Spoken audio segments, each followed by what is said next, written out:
नमस्कार।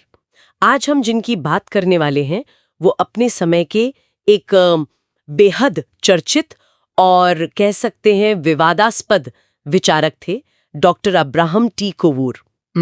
हमारे पास उनकी किताब गॉड्स, डीमंस एंड स्पिरिट्स के कुछ अंश हैं और डॉक्टर कोवूर मतलब 1898 से 1978 तक जाने जाते थे अंधविश्वास और पाखंड के खिलाफ अपनी बिल्कुल बेबाक लड़ाई के लिए। बिल्कुल, ये किताब उनके तर्कवादी नजरिए और उन तमाम अनुभवों का एक तरह से निचोड़ है, जिनके जरिए उन्होंने चमत्कारों, अलौकिक दावों और धार्मिक कट्टरता को चुनौती दी।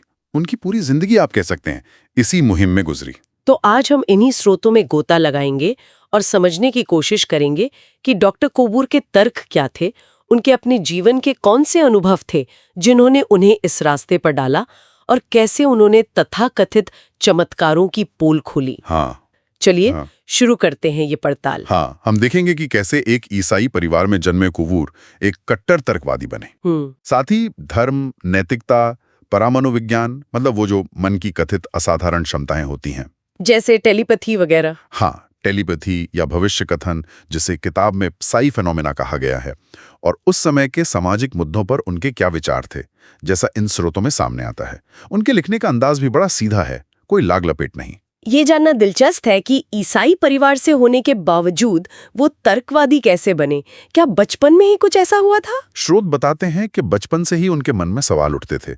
बाइबल की कहानियां, खासकर उनमें जो विसंगतियां थीं, वो उन्हें आसानी से हजम नहीं होती थी। उनका मानना था कि धर्म हमें विरासत में मिलता है ना, सोच समझ कर चुना नहीं जाता, इसलिए हम बस उससे चिपके रहते हैं। सही बात है। जैसे ही वो स्वतंत्र रूप से सोचने लगे, उन्होंने ईसाई धर्म छोड़ दिया।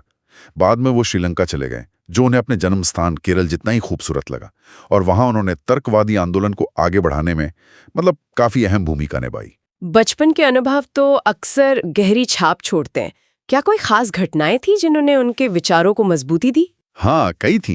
एक तो उन्होंने बचपन में केरला में नंबूदरी ब्राह्मणों द्वारा तथाकथित अछूतों के साथ होने वाला बर्ताव देखा। वो बताते हैं कि कैसे नंबूदरी रास्ते से हटाने के लिए हुई हुई चिल्लाते थे। एक बार तो उन्होंने गुस्से में एक नंबूदरी को धक्का देकर नदी में गिरा दिया था, जब वो उनके नौकर को नाव से उतारने की कोशिश कर रहा था। फिर स्कूल में बाइबल की कुछ बातें उन्हें थोड़ी मजाकिया लगी, जैसे टीचर का अंजीर तोड़कर दिखाना कि जीसस ने जक्कियस को पेड़ पर कैसे देखा होगा। ये तो है। और बड़े होने पर, खासकर जब वो खुद पढ़ाने लगे। एक बड़ा मजेदार किस्सा है।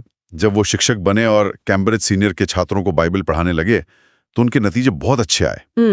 लेकिन उनके प्रिंसिपल रेवरेंड कैश ने मजाक में कहा, अब्राहम, नतीजे तो शानदार हैं, पर तुम्हारे सारे छात्र बाइबल से अपना विश्वास खो बैठे हैं। अरे वाह। इसी रेवरेंड कैश से जुड़ा एक और वाकया है। 1928 में जाफना में सूखा पड़ा, तो रेव कैश ने सामूहिक प्रार्थना के बाद बारिश की अपील की। कोवूर ने उनसे मौसम विज्ञान की सटीकता पर सवाल पूछ लिया। जब कोवूर ने पूछा कि क्या कोलंबो वेधशाला का मौसम चार्ट प्रार्थना से ज्यादा भरोसेमंद नहीं होगा, तो रेव कैश हंस पड़े और बोले, अब्राहम, तुमने मुझे फंसा लिया, चलो लंच करते हैं। यानी वो सवाल पूछने से कभी हिचकिचाए नहीं, चाहे सामने कोई भी हो। यहाँ तक कि अस्पताल में भी वो अपने सिद्धांतों पर कायम रहे। बिल्कुल। 1959 में जब उन्हें दिल का दौरा पड़ा और वो अस्पताल में थे, तो कोलंबो के बिशप उनसे मिलने आए। बिशप ने उनके लिए प्रार्थना करने की पेशकश की। कोवूर ने साफ मना कर दिया। क्या बात है। उन्होंने कहा, नहीं, मैं यहाँ इलाज के लिए हूँ और ठीक हो रहा हूँ। मैं नहीं चाहता कि आप मेरे ठीक होने का श्रेय ले लें। आपकी प्रार्थनाएं बेकार हैं। अगर प्रार्थना से इलाज होता तो आप अपने बीमार पादरियों को यहाँ क्यों लाते? बिशप की ये सुनकर एकदम हैरान रह गए। ये उनके दृढ़ विश्वास को दिखाता है। तो उनके लिए तर्कवाद का असल मतलब क्या था? क्या सिर्फ ईश्वर को नकारना? नहीं, उनके लिए तर्कवाद सिर्फ नास्तिकता से कहीं ज्यादा था। ये जीवन जीने का एक तरीका था जो तर्क, विज्ञान और मानवीय मूल्यों पर आधारित हो, ना कि किसी अलौकिक शक्ति या अंधविश्वास पर। वो खुद को वैज्ञानिक मानवतावादी कहते थे, मतलब साइंटिफिक ह्यूमनिस्ट। उनका मानना था कि जीवन एक भौतिक घटना है जिसका कोई आत्मा या परलोक जैसा शाश्वत अस्तित्व नहीं है, और ये पूरी तरह प्रकृति के नियमों से चलता है। इसी सोच के तहत उन्होंने वसीयत की थी कि मृत्यु के बाद उनका शरीर मेडिकल रिसर्च के लिए और आंखें किसी जरूरतमंद को दान कर दी जाएं। यानी मृत्यु के बाद भी विज्ञान और मानवता की सेवा। चलिए अब उनके अंधविश्वास और धर्म की आलोचना वाले हिस्से पर आते हैं। वो क्यों मानते थे कि अंधविश्वास देश के विकास में बाधा है? इस पर उन्होंने लॉर्ड फेर्नर ब्रॉकवे का एक बड़ा दिलचस्प उद्धरण दिया है। 1961 के विश्व फ्री थिंकर सम्मेलन में ब्रॉकवे ने कहा था कि पश्चिम इसलिए अमीर है क्योंकि वो विज्ञान और तकनीक पर ध्यान देता है, सही है। जबकि पूरब के देश काल्पनिक देवी देवताओं की पूजा, प्रार्थना और तीर्थ यात्राओं में अपना समय और पैसा बर्बाद करते हैं। कोवूर इस बात से पूरी तरह सहमत थे। उन्होंने श्रीलंका और भारत से कई उदाहरण दिए, जैसे श्रीलंका में सूखे के समय बारिश के लिए महंगे यज्ञ करना, जबकि उसी समय जल प्रबंधन पर सेमिनार हो रहे थे, या विकास योजनाओं की जगह मंदिर बनाना। हाँ, ये तो आज भी दिखता है कहीं ना कहीं। बिल्कुल। भारत में मध्य प्रदेश के अधिवासियों का मानना कि बांध बनाने के लिए कुंवारी लड़की की बलि देनी होगी। उन्होंने इस बात पर भी चिंता जताई कि राजनेता तक ज्योतिषियों पर निर्भर रहते हैं, जैसा कि किताब की प्रस्तावना में श्रीमती इंदिरा गांधी के बारे में एक रिपोर्ट का जिक्र है, हालांकि उस रिपोर्ट का खंडन भी हुआ था। तो उनके हिसाब से अंधविश्वास सीधे सीधे प्रगति का दुश्मन था। अच्छा, उन्होंने मनुष्य की प्रगति की तुलना जानवरों से भी की है, ये समझाने के लिए। हाँ, ये उनका एक मजबूत तर्क था। वो कहते थे कि लाखों सालों में जानवर नहीं बदले। मकड़ी आज भी वैसा ही जाला बुनती है, बया पक्षी वैसा ही घोंसला बनाता है, लेकिन इंसान कहां से कहां पहुंच गया। झोपड़ी से गगनचुंबी इमारतों तक, कच्चा मांस खाने से लेकर लजीज पकवानों और खेती तक, इशारों से लेकर सैटेलाइट कम्युनिकेशन तक। सही बात है। पत्थर के हथियार से परमाणु बम तक, पैदल चलने से लेकर अंतरिक्ष यान तक, जड़ी बूटी से लेकर अंग प्रत्यारोपण तक। ये सब कैसे हुआ? और ये सब कैसे मुमकिन हुआ? उनकी नजर में इसका कारण क्या था? उनके मुताबिक ये सारी तरक्की इंसान की रचनात्मक सोच, अवलोकन, प्रयोग और तर्क करने की क्षमता, यानी वैज्ञानिक पद्धति की वजह से हुई है। ये प्रार्थना या पूजा पाठ से नहीं हुआ। सिंचाई, ट्यूबवेल, कृत्रिम बारिश, ये सब इंसानी जरूरतें पूरी करती हैं, देवता नहीं। अब एक और अहम सवाल, धर्म और नैतिकता का रिश्ता। आमतौर पर तो यही माना जाता है कि नैतिक मूल्य हमें धर्म से मिलते हैं। कोवूर इस पर क्या सोचते थे? कोवूर इस आम धारणा को सिरे से खारिज करते थे।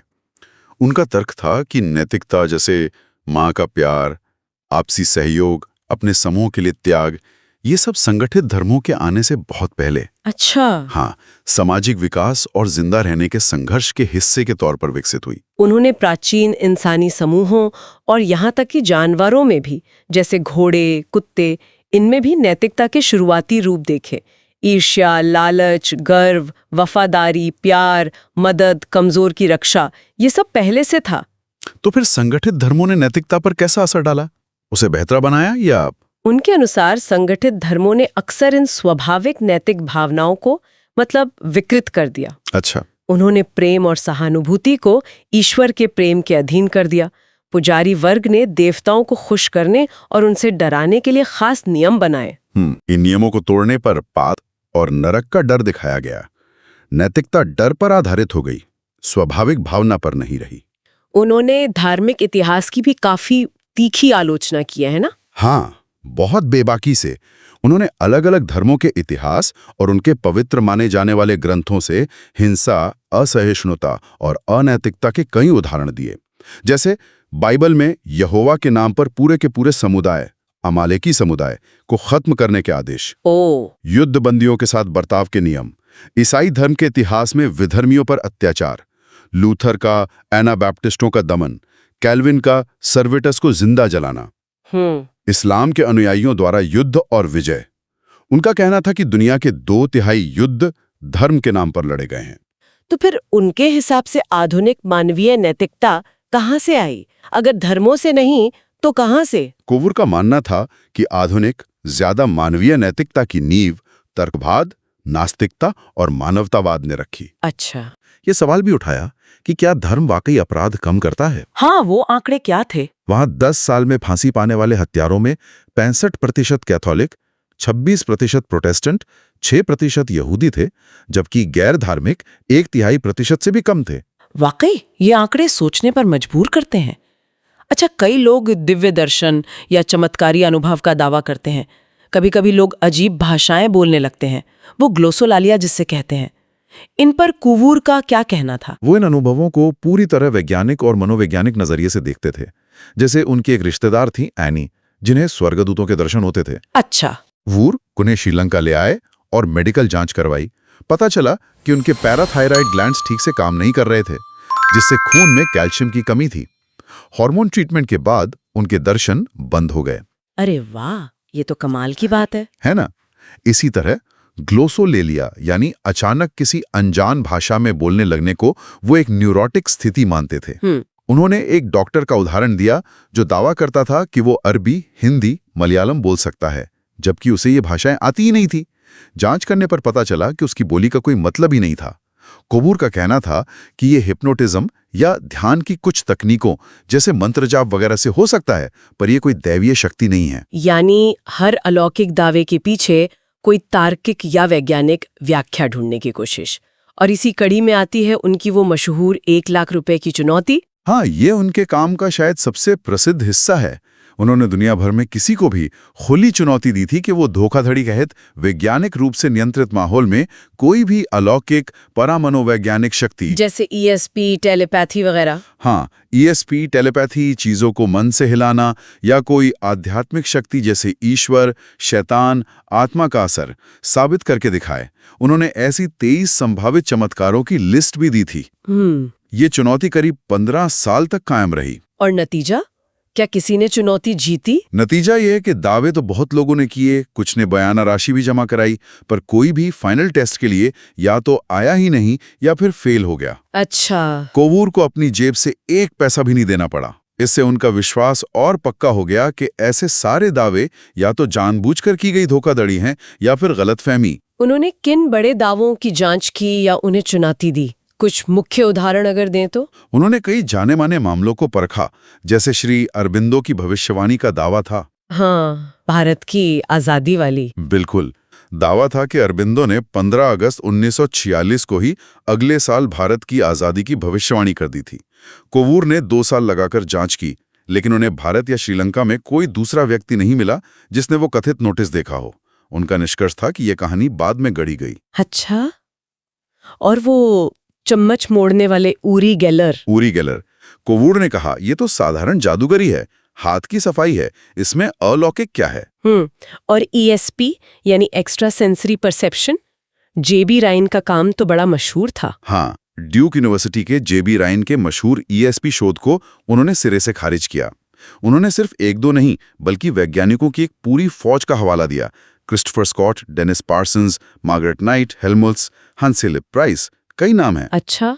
जिन्होंने राइन के शोध को मेथोडोलॉजी में कमजोर, नियंत्रण में ढीला और यहां तक कि धोखाधड़ी वाला पाया। जैसे राइन के एक सहायक थे वॉल्टर लेवी, उन पर डेटा बदलने का आरोप लगा था। ओह।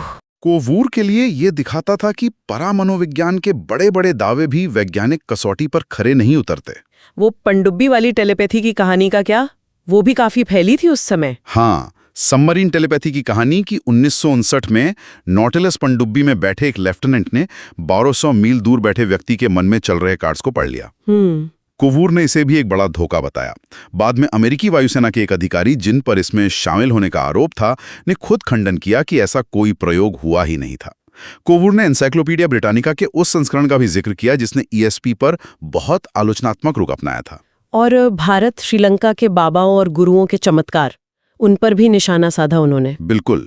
उन्होंने कई प्रसिद्ध गुरुओं और बाबाओं को चुनौती दी जो हवा से चीजें प्रकट करने का दावा करते थे, जैसे पंडरीमलाई स्वामीगल, बालकसाई कृष्णा। हाँ, सुना इनके बारे में। या अन्य चमत्कार जैसे नीलकंठ बाबा जी का बिना पेट्रोल गाड़ी चलाना, अंधों को ठीक करना। कोवूर ने जांच की, पेशकश की, अक्सर पैसों का इनाम भी रखा, लेकिन या तो उन्हें अनुमति नहीं मिली या दावेदार पीछे हट गए। जैसे वो पानी पर चलने वाला। हाँ, स्वीडन का एक नागरिक था केजेल ईड, उसने चुनौती स्वीकार की, जमा राशि भी दी, लेकिन प्रदर्शन के लिए कभी आया ही नहीं। अच्छा। साईं बाबा की तस्वीर से विभूति गिरने वाले एक मामले की जांच करने की कोशिश में तो काफी तनाव भी पैदा हो गया था कोलंबो में, सी कार्थिगेसन नाम के व्यक्ति के घर पर। जब कोवूर ने शक जताया कि ये घर की ही किसी महिला का किया हो सकता है, तो वो नाराज हो गए। जाहिर है। और वो किर्लियन फोटोग्राफी से ऑरा देखने या कुंडलिनी योग के दावे, आर.के. करंजिया की ब्लड्स पत्रिका में छपने वाले कुंडलिनी योग के चमत्कारों को, जैसे हजारों साल जीना,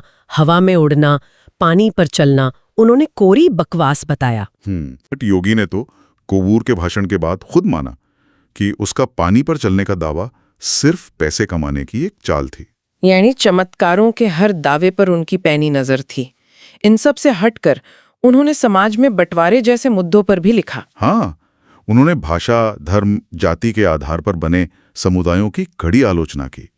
उनका तर्क था कि कोई बच्चा इन पहचानों के साथ पैदा नहीं होता, ये समाज उस पर थोपता है। ये बात तो है। अगर अस्पताल में बच्चे बदल जाएं तो वे अपने नकली माँ बाप की पहचान अपना लेंगे, है ना? बिल्कुल। इसलिए उन्होंने राष्ट्रीय एकता के लिए अलग अलग समुदायों के बीच अंतर्विवाह मतलब इंटरमैरिज को बहुत जरूरी बताया। उनका मानना था कि यही सांप्रदायिकता को जड़ से मिटाने का एकमात्र तरीका है। और सरकार की भूमिका पर क्या विचार थे उनके? वो पूरी तरह धर्मनिरपेक्ष शासन के पक्ष में थे। सरकार का कोई धर्म न हो और वो नागरिकों के बीच धर्म या जाति के आधार पर भेदभाव न करे।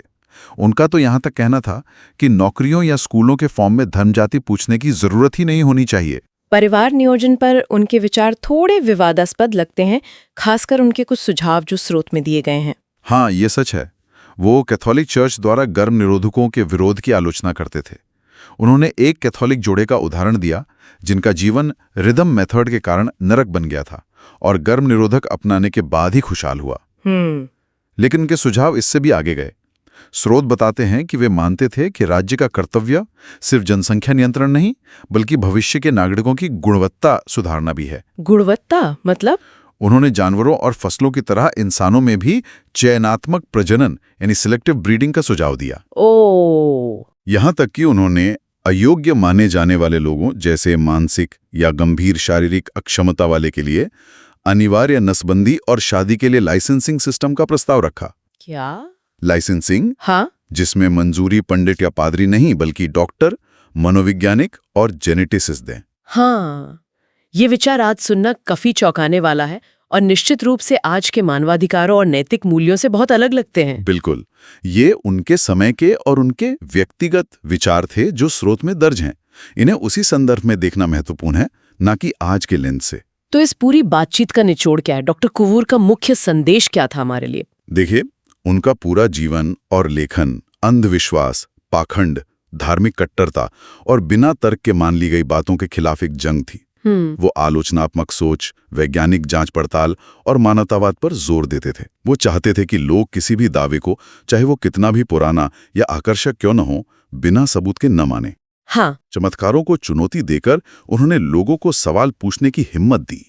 उनकी एक बात मुझे खास तौर पर सोचने पर मजबूर करती है, जो आपने पहले भी कही थी। कौन सी? उनका मानना था कि किसी देश की तरक्की मुट्ठी भर सोचने वाले लोगों यानी थिंकिंग फ्यू पर निर्भर करती है, न कि विशाल अज्ञानी जनसमूह यानी इग्नोरेंट मेनी पर। आज के इस इन्फॉर्मेशन और बल्कि मिस इन्फॉर्मेशन के दौर में ये बात कितनी सही लगती है? क्या सच में तरक्की का दारोमदार कुछ चंद विचारकों पर है या समाज की सामूहिक जागरूकता ज्यादा मायने रखती है? ये एक बड़ा सवाल है। हाँ, ये एक ऐसा सवाल है जिस पर हम सब सोच सकते हैं। इस गहरी और वाकई विचार जगाने वाली चर्चा के लिए धन्यवाद। उम्मीद है हमारे श्रोताओं को डॉक्टर कोवूर के नजरिए को समझने का एक नया आयाम मिला होगा। शुक्रिया। अगली बार फिर मिलेंगे एक नए विषय और नए स्रोतों के साथ।